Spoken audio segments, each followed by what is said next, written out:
Agama itu tidak mempersulit. Agama itu adalah memudahkan penganutnya. Allah itu memberikan kemudahan kepada kita. Tapi bukan berarti kita boleh memudah-mudahkan agama.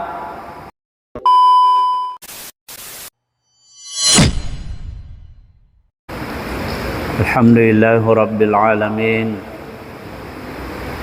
Wa sallallahu ala sayyidina Muhammad wa ala alihi wa ashabihi ajma'in, amma ba'd.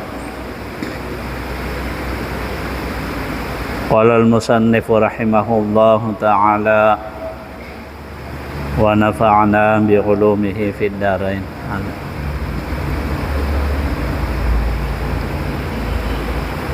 Insyaallah sekarang kita akan melanjutkan pembahasan kita yang terkait dengan pelaksanaan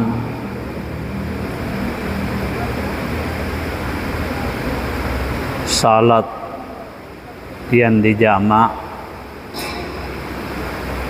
maupun di kasar,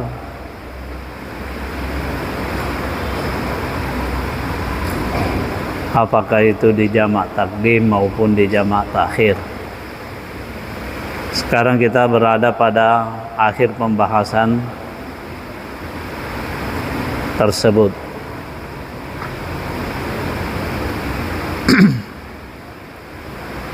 Di dalam syarahnya kitab ini dikatakan bahwasanya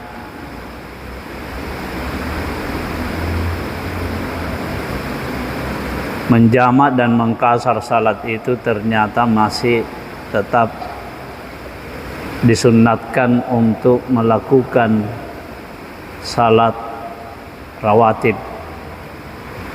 salat sunnat rawatib, ya, baik dilakukan sebelum melakukan salat fardu maupun dilakukan setelah melakukan salat fardu atau salat jamak itu. Bahkan ya boleh dilakukan di antara dua salat fardu tersebut jika jamaknya itu adalah jamak takhir. Kenapa demikian? Karena ada perbedaan syarat pelaksanaan jamak takdim dengan jamak takhir. Di antara syarat sahnya pelaksanaan jamak takdim itu adalah harus dilakukan secara berturut-turut. Ya. Harus mutawaliyat, harus berturut-turut. Itulah sehingga tidak disunnatkan atau tidak dibenarkan melakukan salat sunnat ba'diyah maupun qabliyah dari kedua salat tersebut.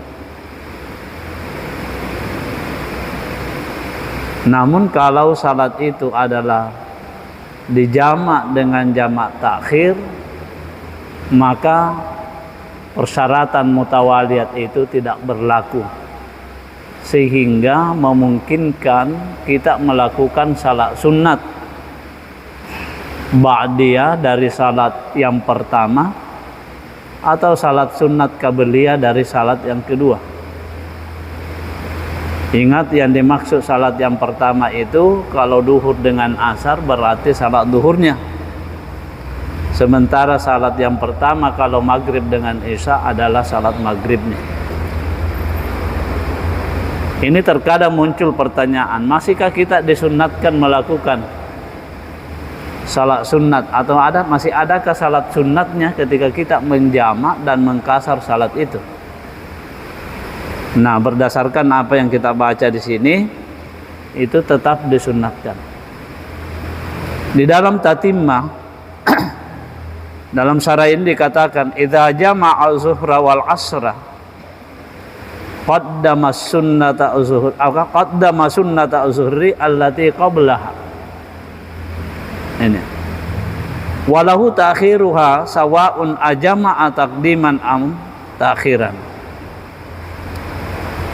Apabila ia menjamak salat itu, salat duhur dengan asar, maka ia mendahulukan sunnatnya salat duhur itu allati qablaha, yang ada sebelum duhur. Artinya salat sunat rawatibnya duhur sebelum duhur, atau artinya sebelum melakukan salat duhur, itu tetap dianjurkan, tetap disyariatkan. Ya. Jadi kalau memang masih memungkinkan ada waktu untuk melakukan salat sunat qabliyahnya duhur, itu tetap kita lakukan. Entah. Walahu ta'khiruha, dan boleh juga salat sunat duhur itu, yaitu salat sunat ba'diyahnya, ditakhirkan. Ya, jadi salat sunnah rawatibnya duhur itu juga boleh ditakhirkan, sawa'un ajama'a taqdiman am ta'khiran, sama ia adanya menjamak dengan jamak takdim atau takhir. Maksudnya itu ditakhirkan nanti setelah melakukan salat asar baru melakukan salat sunatnya duhur itu. Tetap dibolehkan. Walahu ta'khiruha sawa'un ajama'a taqdiman am ta'khiran. Ya, walahu ay walil musalli, untuk orang yang salat itu, ya berhak untuk mentakhirkan salat sunat salat sunat rawatibnya salat duhur itu, sawa'un ajama'a taqdiman am ta'khiran, sama adanya ia melakukan jamak takdim atau takhir. Artinya apakah ia menjamak di waktu duhur atau menjamak di waktu asar. Nah, bahkan di sini dikatakan wa tawsituha in jama'a ta'khiran sawa'un aqaddama zuhra amil asr. Dan ia boleh melakukan salat sunat rawatib itu, ya, salat sunatnya duhur itu boleh dia lakukan di mana? Wa tawsituha, ia boleh melakukan di pertengahan, artinya antara salat duhur dengan salat asar. In jama'a ta'khiran, jika ia menjamak takhir. Kenapa? Karena jamak takhir itu sekali lagi tidak disyaratkan mutawaliyat, tidak disyaratkan berturut-turut. Itu sudah kita bahas pada pembahasan yang lalu. Beda dengan jamak takdim. Kalau jamak takdim itu tidak boleh. Artinya begitu setelah selesai salam atau taslim, itu segera berdiri untuk iqamat dan melakukan salat selanjutnya. Jadi tidak kita disunatkan untuk baca wirid, kita tidak disunatkan lagi untuk tinggal berdoa. Karena kapan karena kapan itu kita lakukan, berarti dia ada fasal, ada pemisah antara salat yang pertama dengan salat yang kedua. Sementara syaratnya mutawaliyat, berturut-turut. Nah, kalau salat jamak takhir itu tidak mesti berturut-turut. Artinya bukan merupakan syarat. Kenapa demikian? Karena sesungguhnya dengan alasan bahwa sebenarnya kalau jamak takhir itu sebenarnya sama dengan mengqada salat itu. Artinya duhur itu sebenarnya sama kalau dikada.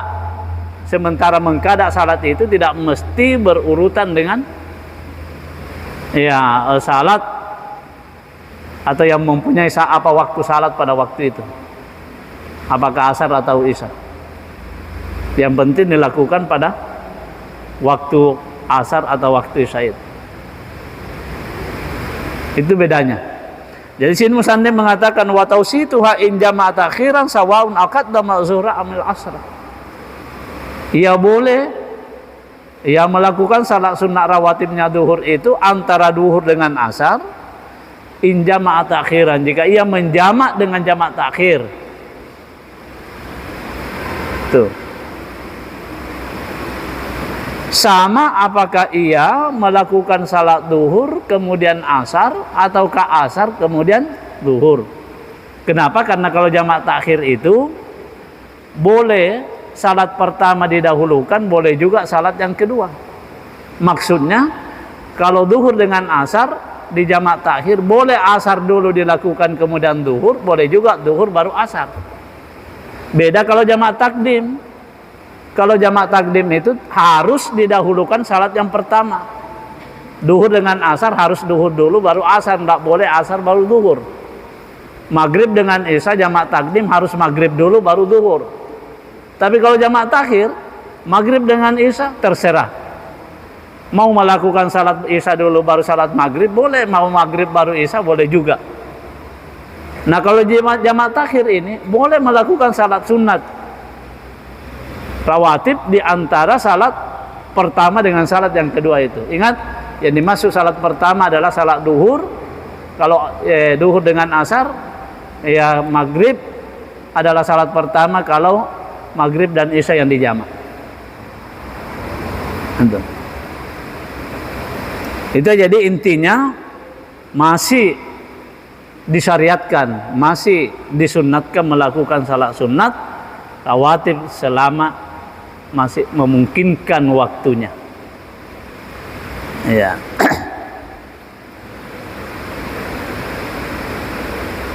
Nah, wa idza jama'al maghrib wal isya'a akhara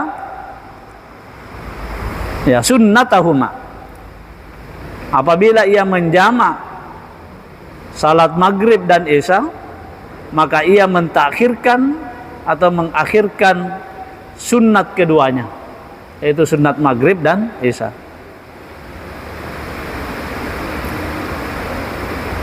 Walahu tausitu sunnatil maghrib in jama'at akhiran, dan ia boleh melakukan salat sunat maghrib itu di antara maghrib dan isya, ya, in jama'at akhiran, apabila ia menjamak takhir.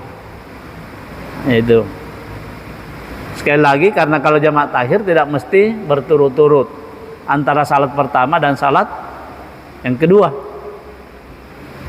Iya.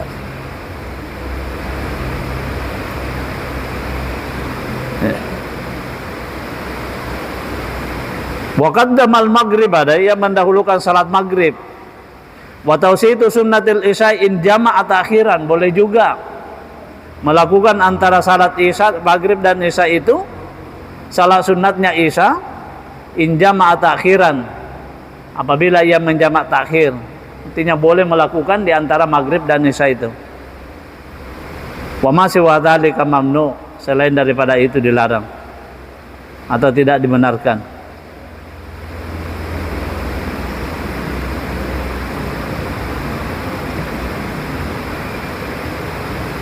Nah, itulah saya kira ketentuan-ketentuan yang berlaku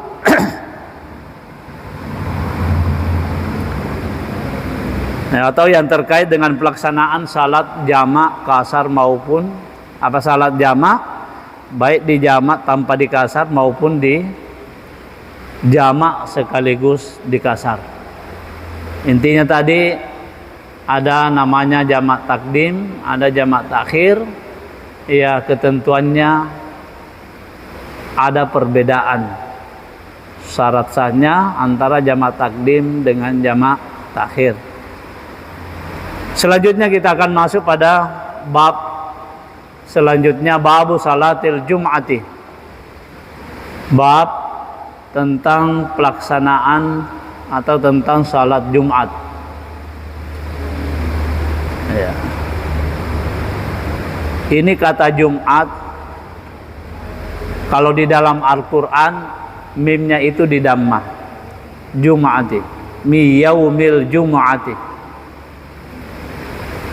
Tapi sesungguhnya kata Jumat itu mimnya boleh di dhamma, boleh juga disukun, boleh juga di fathah. Bahkan dalam satu riwayat boleh di kasrah. Jadi kata Jum'ah, Jumu'ah. Boleh juga di sini katakan bidammin mimi wa iskaniha wa fathiha wa hukiya ya kasruha, dengan mendhamma mimnya, dan itu yang masyhur Jumu'ah. Wa iskaniha boleh juga di kasrah, berarti Jum'ah, Jum'ah. Wa fathiha, dan juga boleh di fathah, berarti wa Juma'ah, Juma'ah. Bahkan diriwayatkan atau di satu riwayat ya kasruha, di kasrah, wa hukiya kasruha, berarti Jumi'ah, Jumi'ah. Jadi yaumul Jumi'ah, tapi itu tidak masyhur. Yang masyhur itu adalah di dhamma dan di sukun. Jumu'ah ya, kalau kita yang pada umumnya mengatakan Jumat ya, karena di bahasa Indonesia kan.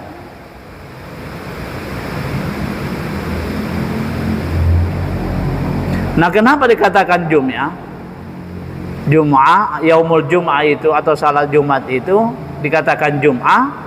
Ini banyak pendapat. Ya, salat Jumat itu dikatakan Jum'ah, summiyat bidzalika li jatima'in nasi laha. Dinamakan seperti itu karena ya manusia atau orang-orang berkumpul untuk melakukan salat Jumat itu. Ini kata jam'un, berkumpul ya, atau berkerumun. Nah, ada juga mengatakan wakila lima jama'a fihi apa fi yaumiha minal khair. Dikatakan Jumat atau hari Jumat karena hari itu berkumpulnya berbagai kebaikan. Ya.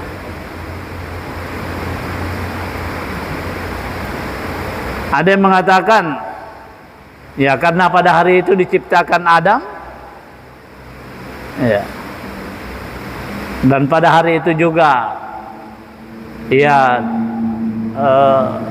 dunia kiamat atau terjadi kiamat. Dan ada yang mengatakan wakila li jatima'ihi fihi ma hawa fil ardi. Dia mengatakan karena pada hari itu menyatunya atau berkumpulnya kembali, bertemunya kembali antara Adam dengan Hawa di muka bumi ini. Setelah ia berpisah, dikeluarkan dari surga, maka berpisahlah Adam dengan Hawa, dan pada hari itu ketemu ya antara Adam dengan Hawa, sehingga dikatakan hari Jumat. Hari itu adalah hari Jumat. Ya, banyak riwayat ya. Ada mengatakan hari Jumat karena hari itu adalah Yaumur Rahmah. Dan apa kelebihannya? Wahiyya afdalus salawati. Salat Jumat itu adalah salat yang paling mulia. Ya. Jadi salat yang paling mulia itu adalah salat fardu. Ya. Dan salat 5 waktu yang paling mulia adalah salat subuh. Tapi lebih dari itu, yang lebih mulia lagi adalah salat Jumat. Jadi kalau setiap harinya, salat yang paling afdal itu adalah salat fardu, salat 5 waktu. Dari 5 salat itu yang paling afdal adalah salat subuh. Namun yang lebih afdal lagi adalah subuh Jumat, dan yang lebih afdal lagi adalah salat Jumat. Di sini dikatakan oleh maha guru kita, wahiyya ay salatul Jum'ati afdalus salawat. Salat Jumat adalah salat yang paling afdal dari ya salat-salat yang lain. Wa yaumuha afdalul ayyam, dan harinya adalah hari yang terbaik yang paling afdal. Sehingga biasa dikatakan, kita dengar bahwa yaumul jum'ati sayyidul ayyam. Ya. Wa khairu yaumi tuli'at fihi syams. Dan hari yang terbaik ya pada terbitnya matahari itu. Artinya pada hari yang terbitnya matahari itu, artinya hari yang terbaik adalah hari Jumat.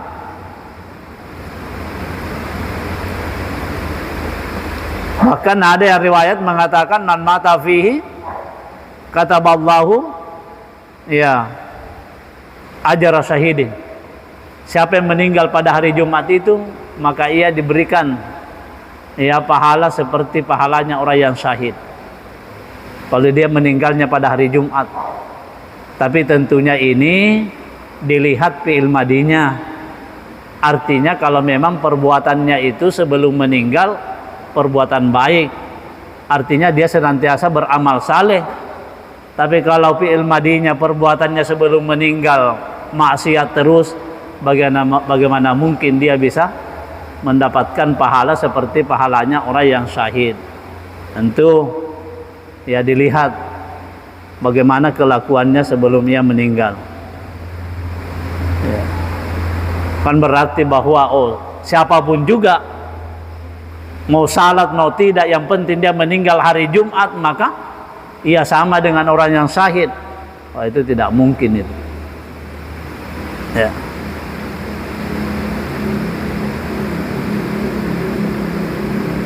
Nah, dan ya di riwayat lain dikatakan bahwa ia terbebas dari fitnatul kubur, min fitnatil kubur, dari siksa kubur. Ya.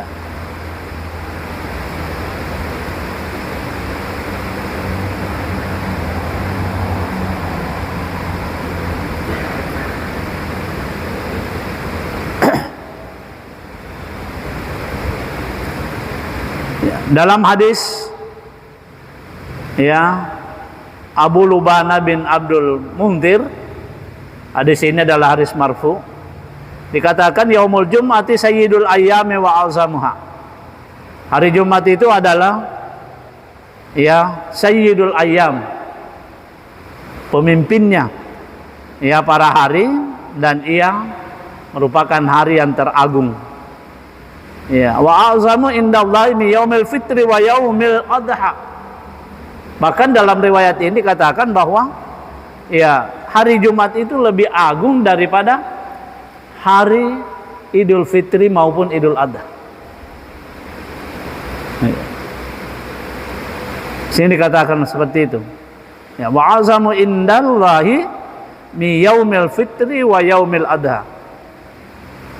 Itulah di antara ya kemuliaan dari salat hari Jumat itu, dan mulianya kita beribadah pada saat itu. Itulah sehingga Rasulullah ya menghususkan atau ya lebih memperbanyak, bukan berarti Rasulullah tidak memperbanyak ibadahnya, beliau senantiasa memperbanyak ibadahnya, tapi khususnya pada ya hari Jumat itu beliau lebih dari yang biasanya, sama dengan bulan Ramadan.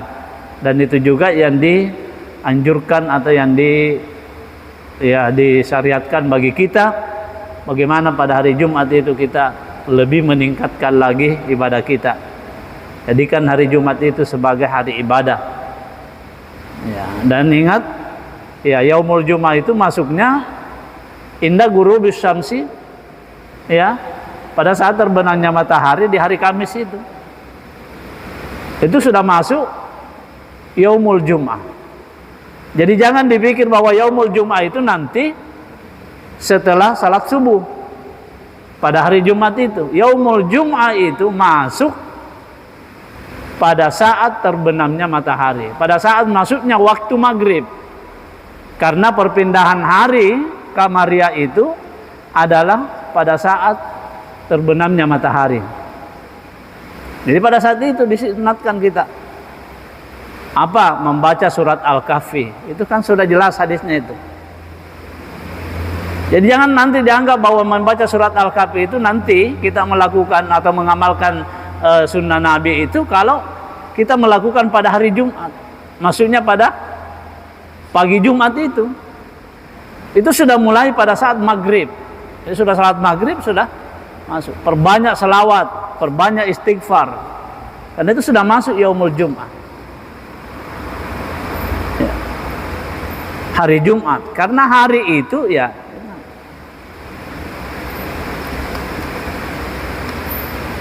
hari itu adalah bukan hanya siang. Kalau siang namanya siang hari, malam hari. Ya, jadi Lailatu yaumil Jum'ah. Malam Jumat. Jadi malam hari, siang hari. Jadi hari itu bukan berarti nanti siang. Itu kalau dalam pengertian yang sebenarnya ya. Jangan dipahami bahwa hari Jumat itu nanti pagi atau subuh baru dikatakan hari Jumat. Mulai pada maghrib itu sudah masuk Jumat. Dan sunat-sunat yang dilakukan secara khusus atau anjuran yang dilakukan secara khusus di malam Jumat itu sudah dimulai pada saat kita sudah melakukan salat maghrib. Itu ya.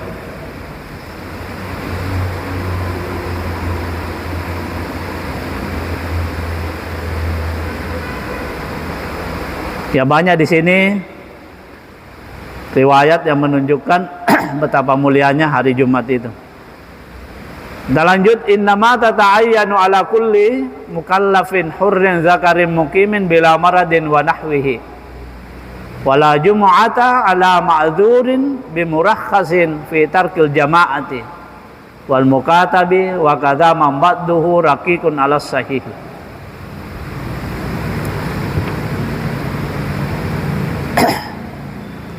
Nah, innama tata'ayyanu salatul jum'ati alam kulli mukallafin.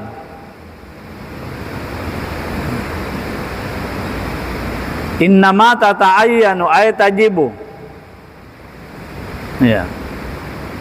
Wujubu aynin li sihhatiha ala kulli muslimin mukallafin ay baligin akilin hurrin zakarin mukimin bila maradin wa nahwi.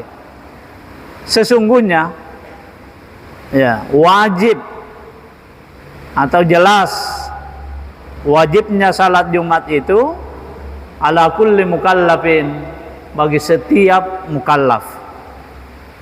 Ya, maksudnya ala kulli muslimin mukallafin, bagi setiap muslim yang mukallaf. Mukallaf itu adalah baligin akilin, orang yang sudah balik dan berakal. Berarti anak-anak tidak wajib salat Jumat ya, sebelum dia balik. Orang gila apalagi ya. Hurrin ya, siapa itu? Mukallaf yang merdeka. Sekarang ini semua orang sudah merdeka ya. Artinya muslim sekarang tidak ada lagi yang berstatus sebagai budak atau abdun, hamba. Zakarin laki-laki, berarti perempuan tidak wajib. Ya. Mukimin. Ya, siapa lagi kriteria yang wajib melakukan salat Jumat adalah mukim. Mukim itu adalah orang yang bermukim, orang yang tidak dalam perjalanan. Berarti orang yang dalam perjalanan wajib apa tidak wajib hukumnya melakukan salat Jumat. Ya.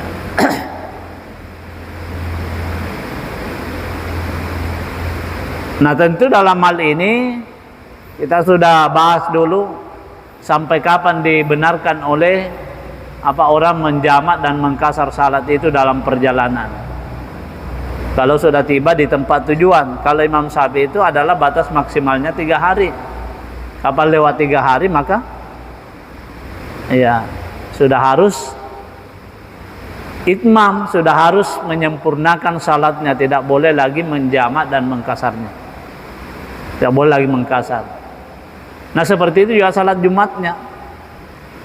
Jadi kalau dia tidak masuk lagi hukum safar, dibolehkannya mengkasar salatnya, berarti dia juga sudah harus melakukan salat Jumat. Tapi lagi-lagi ini kan ulama berbeda pendapat. Ya kalau Syafi'iyah tadi seperti itu 3 hari. Tapi ada yang mengatakan 15. Bahkan ada yang mengatakan ya selama ia tidak bermaksud untuk tinggal di tempat itu, ya mustautin, maka itu dianggap ia musafir. Tapi saya kira untuk keluar dari perbedaan pendapat ini tidak usah diikuti, artinya tetap salat Jumat. Kenapa? Karena disepakati orang yang musafir itu sekalipun dia tidak wajib salat Jumat, namun kalau dia salat Jumat, salat Jumatnya itu sah dan tidak perlu lagi dia melakukan salat duhur. Ya. Sama dengan puasa. Puasa boleh tidak puasa, ya kalau dalam perjalanan. Tapi kalau puasanya sah selama kalau ia puasa itu tidak ia mendatangkan mudarat bagi dirinya. Kalau ia puasa dalam perjalanan itu karena berlebihan unsur masyakkahnya atau kesulitan yang didapatkannya, akhirnya malah terjadi mudarat. Selama itu tidak terjadi, maka dibenarkan dia melakukan puasa.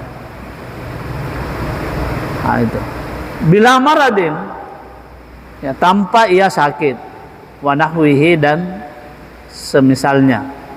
Nah, sakit yang dimaksud di sini adalah ya sakit yang membuat dia tidak dapat melakukan atau dia tidak dapat melakukan salat Jumat, dia tidak dapat berjalan as-sa'yu ilal masjid atau kepada tempat dilakukannya salat Jumat itu. Ataukah karena dia sakit, boleh jadi kalau dia berangkat melakukan salat Jumat, sakitnya tambah parah. Memungkinkan dia pergi. Tapi ya kapan dia berangkat melakukan salat Jumat, maka sakitnya itu atau penyakitnya bisa bertambah parah atau lambat sembuhnya gara-gara ia melakukan salat Jumat, maka orang seperti itu tidak wajib melakukan salat Jumat. Cukup melakukan salat duhur di rumahnya atau di tempatnya. Ya. Jadi sakit di sini harus ada kriterianya. Kenapa tidak salat Jumat? Sakit apa? Sakit perut. Tapi ya sekedar sakit perut biasa. Kenapa tidak salat Jumat? Demam. Kenapa tidak salat Jumat? Influenza, sakit, berarti boleh? Tidak. Artinya sakit di sini yang membuat dia uzur, sulit untuk berangkat melakukan salat Jumat disebabkan karena sakitnya itu. Kenapa tidak salat Jumat? Sakit gigi, tapi sakit giginya biasa, artinya masih memungkinkan dia makan dengan nikmat. Ya sakit, tapi masih sakit-sakit biasa. Nah, beda kalau sakit giginya memang sudah parah dan itu membuat dia betul-betul uzur, ya sulit untuk melakukan. Nah inilah yang disebut bila maradin, tanpa sakit. Artinya kalau sakit tidak diwajibkan dia melakukan salat. Wa nahwihi, dan yang serupa dengan sakit. Apa maksudnya yang serupa dengan sakit? Yaitu yang serupa dengan sakit ya kahaufin, seperti dia ketakutan, dia dalam posisi ya keadaannya mencekam. Taruhlah misalnya saudara-saudara kita yang ada di Palestina misalnya, dia takut, dia khawatir kalau salat Jumat jangan sampai dia dibom, ya maka dia tidak wajib. Siapa lagi takut dizalimi oleh orang zalim, ya itu boleh juga tidak salat Jumat karena dia bersembunyi, dia dicari oleh orang zalim untuk dianiaya, boleh. Itu sama statusnya dengan orang sakit. Siapa lagi? Ya orang yang lapar, kelaparan.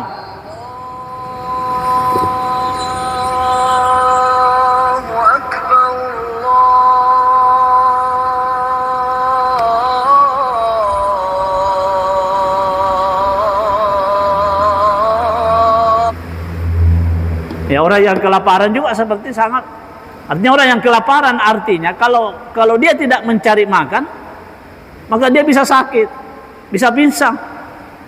Bukan orang lapar, orang kelaparan. Kalau lapar-lapar biasa, artinya masih bisa ditahan, tetap wajib melakukan salat. Karena jangan sampai mengatakan kelaparan, lapar, tidak wajib salat Jumat. Bagaimana dengan orang puasa? Orang puasa itu kan ya manusiawi, itu lapar. Artinya kalau ada orang puasa tidak lapar, itu sudah luar biasa itu. Artinya mungkin karena kebiasaannya puasa dianggap biasa-biasa saja. Jadi yang dimaksud di sini sama dengan statusnya orang yang sakit, adalah orang yang sangat lapar dan bisa dia sakit gara-gara tidak makan pada waktu itu. Ya, maka silakan cari makan daripada sakit, daripada pinsang di situ. Itulah menunjukkan bahwa Allah itu adalah la yukallifullahu nafsan illa wus'aha. Tidak membebani sesuatu yang tidak dia bisa melakukannya. Dia tidak mampu untuk melakukannya. Agama itu tidak mempersulit. Agama itu adalah memudahkan penganutnya. Allah itu memberikan kemudahan kepada kita. Tapi bukan berarti kita boleh memudah-mudahkan agama. Ya, sedikit-sedikit ambil kesempatan. Itu tidak benar. Jadi yang dimaksud di sini sama dengan orang yang sakit adalah orang yang lapar, dan seandainya ia tidak segera mendapatkan makanan, maka dia bisa sakit. Dan kapan dia melakukan salat Jumat, ia tidak bisa mendapatkan makanan tersebut untuk menutupi kelaparannya itu. Maka boleh, jangankan salat Jumat, bangkai saja, najis saja boleh dimakan gara-gara karena lapar, dan kelaparannya itu bisa mendatangkan mudarat atau bahaya besar bagi dirinya. Maka boleh memakan sesuatu yang pada dasarnya tidak boleh dimakan pada saat ya dalam kondisi normal. Apalagi salat Jumat boleh tidak dilakukan, tapi tetap wajib melakukan salat duhurnya. Ya, saya kira itu yang sempat kita bahas pada kesempatan kali ini. Insyaallah lain kali kita akan lanjut. Wala jum'ata ala ma'dzurin murakhasin fi tarkil jama'ati. Ya, wal mukatabi wa kata man ba'du raqiqun ala sahih. Wallahu a'lam bisawab.